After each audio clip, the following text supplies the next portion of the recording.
Good evening. You're watching Consider This. I'm Melisa Idris. And I'm Sharaad Kutin. Joining us on the show today, we have Dr. Lee Hock An, who's a senior fellow at the Institute of Southeast Asian Studies, Yusof Isha Institute in Singapore. And he's joining us to talk a little bit about the shared prosperity vision. So, Sharaad, you had a question about this, broad question. Right. You started, recently one of your commentaries asked if there's a need for clarity and coherence with the shared prosperity vision. And I'm reflecting on some of the comments that have been made over time. In fact, just last week, Kamal Saleh at the ISIS event, ISIS Praxis event, said, that we've caught in a kind of Groundhog Day when it comes to talking about economic policies, and Groundhog Day since the early 70s. Now, do you think the shared prosperity vision 2030 really extends the conversation? Is it taking the conversation somewhere else, or are we stuck in the default settings that we had for so many decades? Yeah, well, I think firstly, thank you for having me here. And there's no, the key challenges, I think still remain. So, there has to be some kind of elements of continuity there. We talk about growing the economy, about addressing inequality, and unity and all that.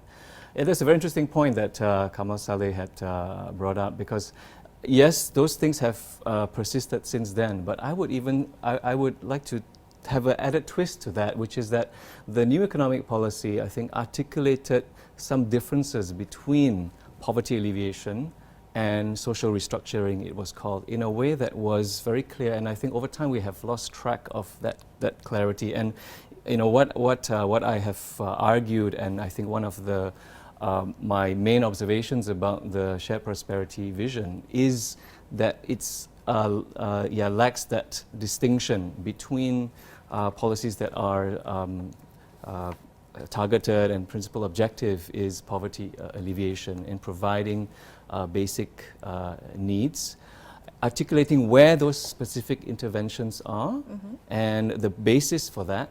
And making a distinction between policies that are striving, to promote certain groups' participation and capability and upward mobility. Right. So the Malay agenda, the Bumiputra agenda. In a way, we are. There's a lot of recycling, but I think actually if we were to revisit that and make that distinction clearer, I think we could really. That could really lay foundations for moving forward. Of course, with different kinds of interventions, modernized, modified, but still maintaining a very clear two prongs. Right. The two prongs are both social in nature and political. But what about the economic story? And I think some people are concerned that the growth story is not there. So yeah, you have the continuity of providing for everybody and alleviating poverty. You have the Bumiputra / Malay agenda in the restructuring elements. But what about growth? What about Malaysia recognizing its place in the International Division of Labour? Where do we go? China, the region, and what is our strength in terms of economic growth potential? Do you think that that's there, or have we forgotten that? Because that's something that we leave largely to the private sector to take care of. Yeah. I think we are responding to the SPV summary and the way that it was launched, and the publicly available document downloadable online is a summary, in which there is a lot of emphasis on inequality and the Bumiputra policies and inter-ethnic inequality.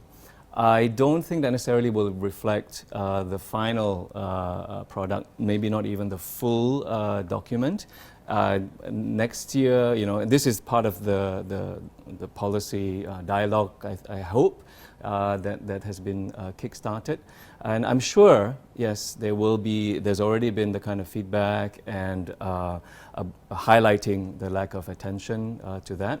It's certainly embedded in there. But I think that is something as well that could be drawn out, because I think there's a bit of that overlap. We look at the three overarching objectives: development for all, addressing wealth and income disparities, and then a united, prosperous, and dignified nation. This development for all, they're all really quite enmeshed, and I think they could also make a clearer distinction. What are the things, which are the, and re-articulate that something that is really much more growth. And within that too, about sustainability, right? Sustainable growth, inclusive growth. I think, yeah, those, you know, there's the importance and the urgency of addressing those will still Well, be there. I definitely, I'm with you on that point about more clarity on which policies are for, you know, poverty alleviation and others that will perhaps promote certain Bumiputra development. But on that, now I want to circle back to something that Sharaad said. You know, we've had some time to digest this now. It was launched 5th of October. And much of that reaction that's come out from SPV 2030 has been, well, again, you know, the focus on Bumiputra development, does it really need to be there? Because still viewing things from this kind of race-based lens has no place in Malaysia Baru, a lot of people have argued. What do you think about that? Depends on what is your starting point. If your starting point and your end point is certain ideals and first principles, well, yes, but I think that is really quite, you know, it's not really confronting the realities squarely. There may be some escapist tendencies there as well. I think my starting point, and I think policy starting point, has to be with, you know, the situation as it is. What is in place and what actually are embedded. Okay. And in that, and if we apply a systematic approach to identify where the policies are, you know, very extensive, and they are very, they have extensive outreach. They're very, you know, they have been funded and continually funded. Outreach meaning that there's a lot of people who receive benefits and opportunities, right? Then we can draw up a very long list of those policies. Now, I think we yes, predominantly they do benefit Bumiputra, but I think we should also step back to see them as part of policies that are striving again to increase a group's participation capability where their participation and, you know, representation is missing, which tends to be which is not only about Bumiputra, but the same principles do apply to the policies that are trying to, you know, increase Orang Asli participation and gender. So, right, these are other categories that the same set of kind of policies apply, that are predominantly not based on income or wealth, you know, poor status and so on, but it's about a social, right, and a political mission to have more broader, you know, representation in particular areas. Do you think that the SPV has gotten that right? I mean, if this is going to be the basis of policy making for the next decade, you know, the basis of all these master plans that will come out, do you think that they've got the diagnosis right when it comes to that? Well, it will only be for the next decade if Pakatan Harapan has power after the next general election. I mean, this is very political. Yeah, and in fact, absolutely we don't know if there's a change in leadership between whether this will be the Dr. basis. Mahathir and Anwar Ibrahim. We might actually see a very different thing. This seems to be a very Mahathir document. Yes, yes. I mean, I think, well, let's sort of, you know, try to read into or focus on, I think, some of the positive elements, both what's there and as well as the reactions. And I think it is tapping into a very, you know, a national yearning for policies that are yes, helping the poor, and that are providing for, right, Malaysians, you know, an assurance or giving assurance to Malaysians that they are cared for, that the system is looking out for them. And this is an opportunity to reset, right? With the new government, you want to bring in something fresh and new. It's not entirely like having to, you know, overhaul things, but just to clarify our thinking as well as the expectations. So to set out, you know, be clear, what are the policies and the programs, you know, what's delivered that is based on equality of all, providing basic needs such as basic education, such as, you know, incomes in like minimum wage, health services, on the principle that everybody is entitled to it. Right, on the principle of basic equality. Human rights. Yeah, there is a difference, and I think I can illustrate because there's primary education, secondary, and tertiary. So, and I was very intentional, and I think the policy needs to be intentional to make the distinction. primary education and secondary education is something that very clearly can fall under this umbrella of basic needs provision. And therefore, if people do not attain it, right, then the government should step in, because these are, firstly, it's compulsory. So if you're going to make it compulsory, then the government also must provide it. But another important element of it is that there's no entry requirements. You don't need to get certain grades to get into primary or secondary, right? So that's how it all can neatly fit together. Everyone gets it. There's no entry requirements. There's no barriers, and the government should provide. But tertiary is different. And so primary, secondary is quite clear. It's basic, and this is an opportunity to say that these are the things that the government will undertake to provide to everyone, right? But tertiary is specialized. Yes. Not everybody goes. Not everybody wants to. So we shouldn't even make it like universal and force everyone to go to university, to give them choices. So we cannot, right, approach that on the basis of just everybody must get in and on equality. I think one way we can approach that is to think of articulating certain principles that we want to strive for. Okay. And sort of the overarching theme of fairness. So the government commits to fairness. You have a right to be treated fairly. You don't have, everyone doesn't have a right to enter university, because you must still, attain certain grades. You can give preferences to poor and so on, right? But then it's quite a different approach. I think that should set expectations, and policies can be aligned accordingly. So we can strive for, yes, merit-based. We do, have to look at that, because grades are required as well, right? We can provide some preference to those who are disadvantaged, right, because they were not able to attain, as much of the same level of grades on average. And then we could have also some provision to have, diversity. But we have articulated what are the objectives. So to make and it it's very about clear, right? Yeah, but we strive for, a fair system, right? All right. And Okay. that's not something that's happening. I don't see that, yes. Okay. All right, we're going to continue this conversation right here on Consider This. Make sure you stay tuned.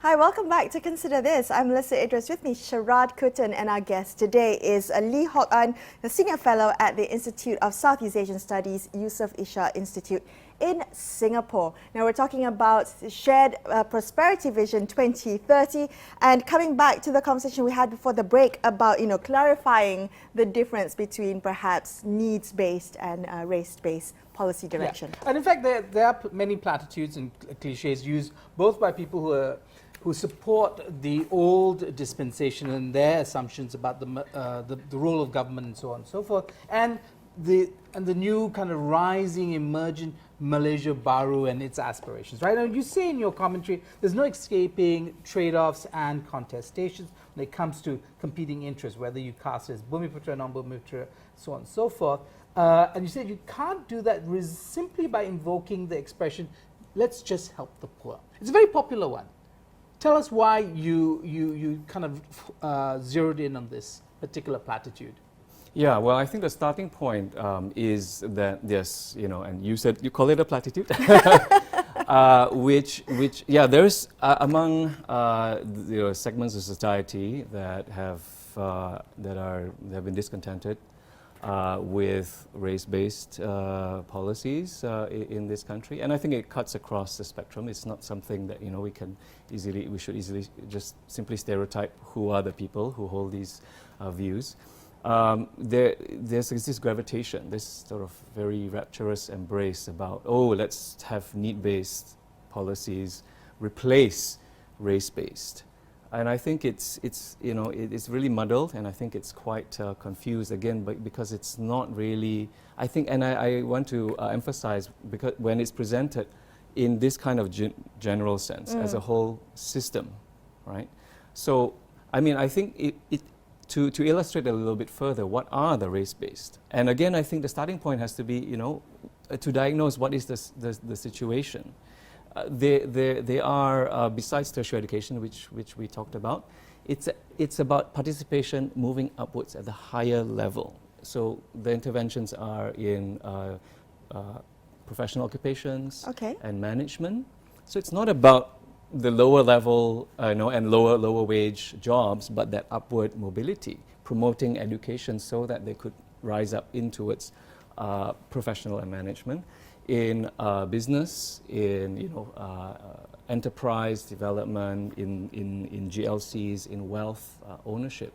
So these are the particular areas of intervention, and ultimately its objectives are to promote Bumiputra ascension, their participation there, developing capability, that eventually, right, they may not need as much of that preferential treatment. I think certainly the new economic policy made that clear enough. It was not like very, very explicit, and I think overall it's something that is implicit. So the ultimately this the destination really is for a critical mass of the beneficiaries, right, to have benefited from it, and to be able to say that we don't really need as overt kind of preferences, quotas, and so on. It needs to be focused on building the capability of the beneficiaries, not on just helping the poor. Because you imagine if you just apply that to some of these areas, like government contracting. When we say pro-poor or need-based, I mean, how does that? I've never heard anyone explain how that actually operates when they say, let's do that on a need basis. Are you going to give it to the poorer? Or the smallest contractor, or just the smallest contractor? That's not going to be a No, problem. you can say that if you're a new contractor, yes, maybe we can give you a bit of a leg up, right? But if it's just going to be perpetuate in terms of giving it to just the poorer contractors, then we could be in for trouble, because not only the poorer contractor may be the less competent one. That's right.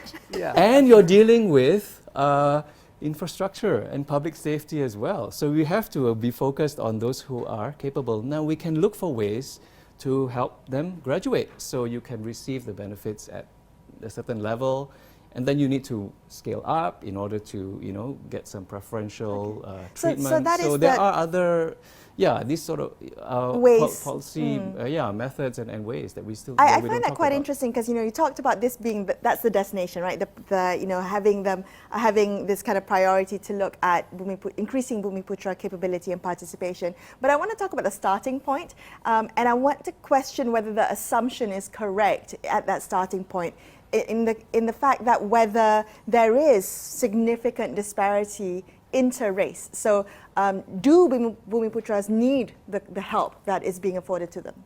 Mm-hmm.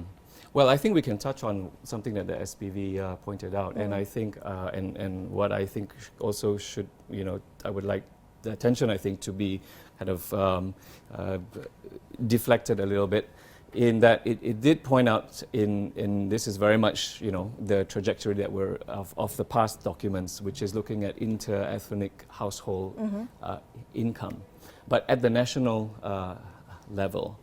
And but the population groups in Malaysia, right, they're concentrated very differently in urban and rural areas. Correct. So as a first step, I think actually to get a better handle on the inter-ethnic household income issue, we should separate urban and rural. Okay, so overall, if you look at this, the Chinese and Bumiputra, nationally, it's about 40%. So Chinese households on average have 40% higher household income. But they're mostly Chinese, predominantly in the towns and cities, whereas Bumiputras, right, are more dispersed. And so the Bumiputra national income includes rural and urban. And it's lowered because of that, which I think is not the most accurate picture of the inequality. When we only look at urban, then it's about a 20% gap. And Bumiputra and Indian is basically on par. Parity, So okay. I think that the emphasis should be less on income. I say relatively less, not that it's unimportant, and much more on capability. And there's a lot of evidence that I think, yes, there, it does underscore the case that there's still the gaps, but in capability and participation, if I could, there was, government had released a few years ago in 2015 that among SMEs, Bumiputra, 88% are classified as micro, 11% small, and only 1% medium. It's 2015. Whereas for non-Bumiputra SMEs, 70% micro, 26% small, and 4% medium. I think these are the disparities that there should be more emphasis on, because it's also dealing with the policies that are more directly targeted at Bumiputra. There's extensive loans and grants for Bumiputra SMEs, and the budget as well provided for that. But it didn't add on, any discussion or conditions about or plans about what they want to do to make it more effective. It was just like, autopilot. Almost. Okay, well, in the minute that we have left, Hok, and unfortunately we're running out of time, I do want to just get your final thoughts on what you're hoping to get more clarity about. So essentially, this is a lack of clarity, a lack of articulation in the document, but if you could just in the last minute tell us what you hope to see coming out in the future. Well, I would reiterate, right, the theme that I've been, the main message all along, that to articulate what are the policies and the programs that are providing for basic needs, for poverty alleviation on the basis of equality and rights, and make a clear distinction and explain where those are in primary, secondary education and so on, and then a distinction between those that are promoting capability and participation, primarily, yes, for the Bumiputra, and clarify that where they apply, tertiary education, right, SME development and so on, where ultimately, yes, it has to be about developing the capability and the confidence so that we can start thinking of the longer term reforms. There you go, a bit more clarity in that respect. Okay, unfortunately, that's all the time we have. Thank you so much for being on the show today. Thank you, my pleasure. I'm Melisa Idris, signing off with me, Sharaad Kuttan. We will catch you next time on Consider This. Thank you for watching. Good night.